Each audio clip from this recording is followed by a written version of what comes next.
আচ্ছা ঠিক আছে ঠিক আছে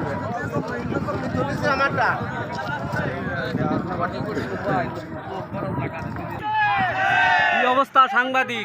চল ছবি তো কৃষককে উন্নয়নে উৎপাদনে কৃষককে